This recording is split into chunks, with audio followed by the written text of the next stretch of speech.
So the first type of modern philosophy is Perrinialism. Perrinialism came from the word perennial, meaning everlasting. It is a teacher-centered philosophy that emphasizes the importance of transferring knowledge and information as well as skills from older generation to the younger one.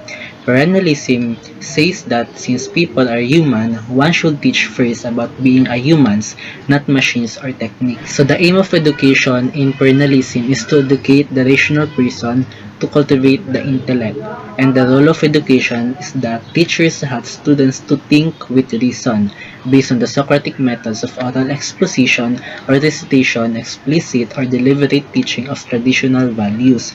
So, Socratic methods are from the methods of Socrates. So, it is one of the useful methods used in perennialism to draw out curiosity and to think further the students about the deliberate teaching and exposition of answering any questions about a certain type of scenario. So they use Socratic methods for oral exposition. So in a paternalist philosophy, teacher is viewed as an authority in the field whose knowledge is unquestionable because he or she is a master of the subject and discipline and must be able to be guide a discussion. So since this is a teacher-centered philosophy, so the teacher is tasked to do all the tasks and he or she should be a master of a certain discipline and must be able to guide the discussion in a certain classroom.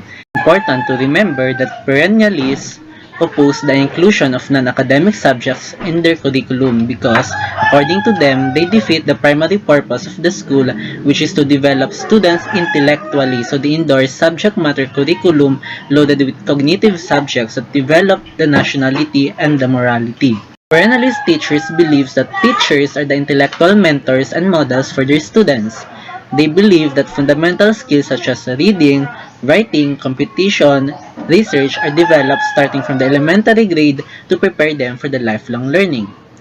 They also believe that subjects with human concern like history, literature, drama, and art should be included in the secondary school curriculum. They also believe that their role is to sharpen the students' intellectual powers and enhance their moral qualities. And last, they believe that electronic version of great books and other classics may be viewed by larger audience, but this could not be substitute for reading the classics such as the books of the finest historical thinkers and writers.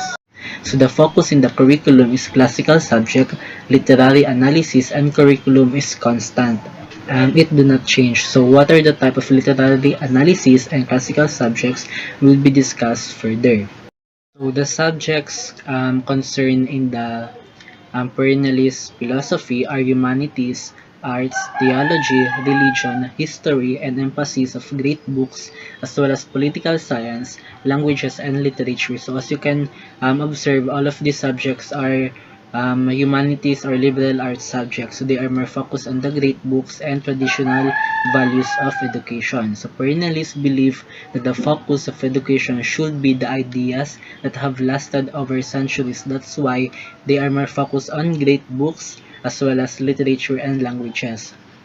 They believe that the ideas are as relevant and meaningful today as when they were written, since one of their goals is to pass certain ideas from one generation to the other. So they recommend that students learn from reading and analyzing the works of history's finest thinkers and writers such as Thomas Saint Aquinas, Plato, Aristotle, and many more. So how is perennialism applied in the classroom? The goal of perennialist education is to teach students to think rationally and develop minds that can think critically. So they involve reading, writing, speaking, and listening. So they emphasize the four of it in a certain perennialist classroom.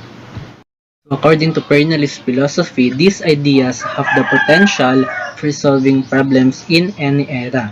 The focus is to teach students that are everlasting, since the word of perennial is everlasting, to seek enduring truths which are constant and not changing, as the natural and human worlds at their most essential level do not change. Teaching this unchanging principle is critical. Humans are rational beings and their minds need to be developed.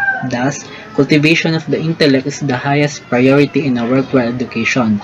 The demanding curriculum focuses on attaining cultural cultural literacy, stressing students' growth in enduring disciplines.